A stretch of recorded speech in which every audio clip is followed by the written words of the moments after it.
3.8ல question number 3 பின்வரும் சமன்பாடுகளை தீர்க்க. அதல 10வது क्वेश्चन cos 2 θ √5 + 1/4. இப்போ இத தீர்வு கண்டுபிடிக்கிறோம். இப்போ இதல இந்த பக்கம் ரைட் ஹேண்ட் சைடு பார்த்தனா √5 + 1/4 ன்னு கொடுத்திருக்காங்க. இதனோட வேல்யூ ஏற்கனவே நம்ம பார்த்திருக்கிறோம். அதாவது cos 36 டிகிரியோட வேல்யூ அந்த வேல்யூ cos 36 டிகிரியோட வேல்யூ √5 + 1/4 நமக்கு தெரியும்.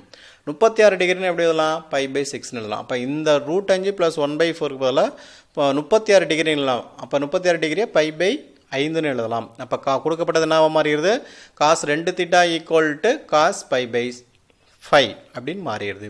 இப்போ நமக்கு பார்த்தா cos θ cos α அந்த ஃபார்முலா வடிவத்தில் இருக்குது. அந்த ஃபார்முலா வடிவத்தில் இருந்தா θ 2nπ ± α ன்னு எழுதுவோம். அப்ப 2θ 2nπ ± π/5 n belongs to z. நமக்கு θ மட்டும் தான் வேணும்.